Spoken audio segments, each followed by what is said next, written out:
रामायण के बाद आखिर शूर्पणखा कहाँ गई? क्या मक्का मदीना को बसाने वाली शूर्पणखा ही थी? क्या शूर्पणखा ही सभी मुस्लिमों की वंशज है? रामायण तो आप सभी ने देखी ही होगी और सुनी भी होगी, लेकिन एक सवाल जो आज भी सबके जहन में उठता है कि रामायण में रावण का वध होने के बाद उसकी बहन शूर्पणखा आखिर कहाँ गई?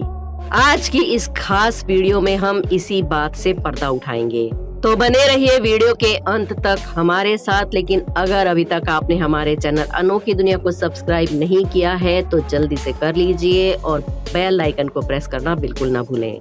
वीडियो शुरू करने से पहले कमेंट्स में जय श्री राम जरूर लिख दें। हम सभी जानते हैं कि रामायण में राक्षसों का वध हुआ था और भगवान श्री राम ने रावण के मरने के बाद लंका विभीषण को सौंप दी थी, लेकिन शूर्पणखा का वध नहीं हुआ था, उसकी नाक काट दी गई थी।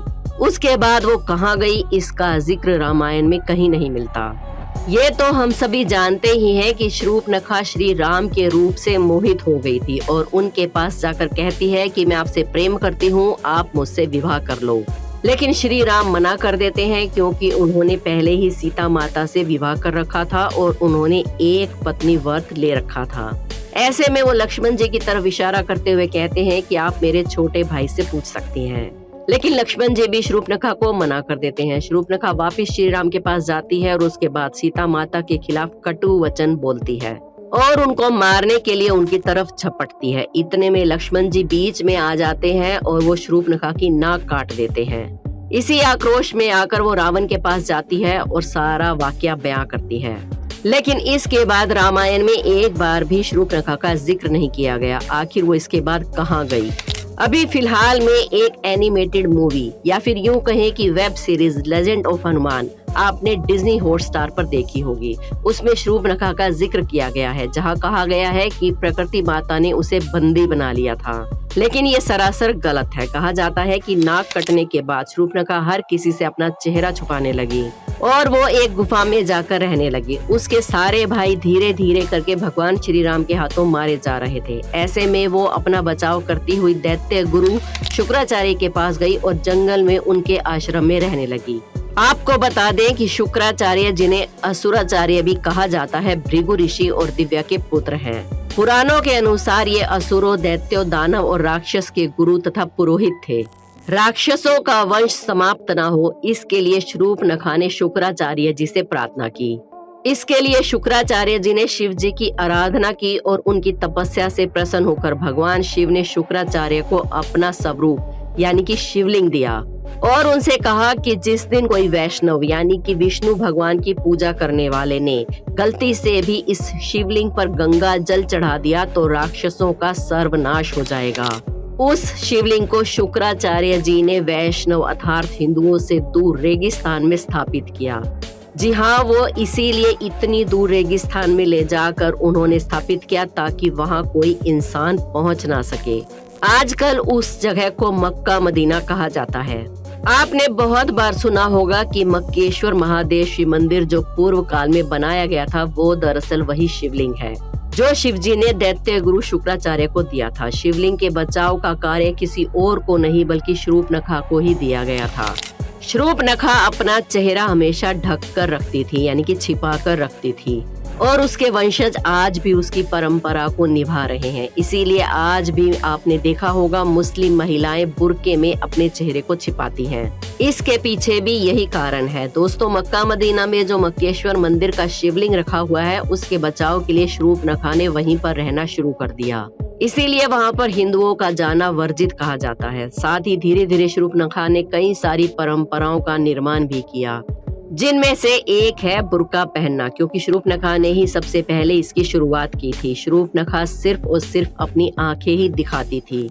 इतिहासकारों की माने और साथ ही साथ हमारे ग्रंथों की बात करें तो कहते हैं कि द्वापर युग के बाद शूर्पणखा के वंशज कालांतर में अब्राहिम धर्म के अनुयायी हैं और साथ ही इसीलिए शुक्रवार का दिन उनके लिए विशेष महत्व रखता है, क्योंकि शुक्राचार्य जी उनके गुरु थे और इसीलिए मक्का मदीना में भी सफेद कपड़े पहनकर ही इबादत करने का रिवाज है, क्योंकि शुक्राचार्य जी सफेद कपड़े पहना करते थे।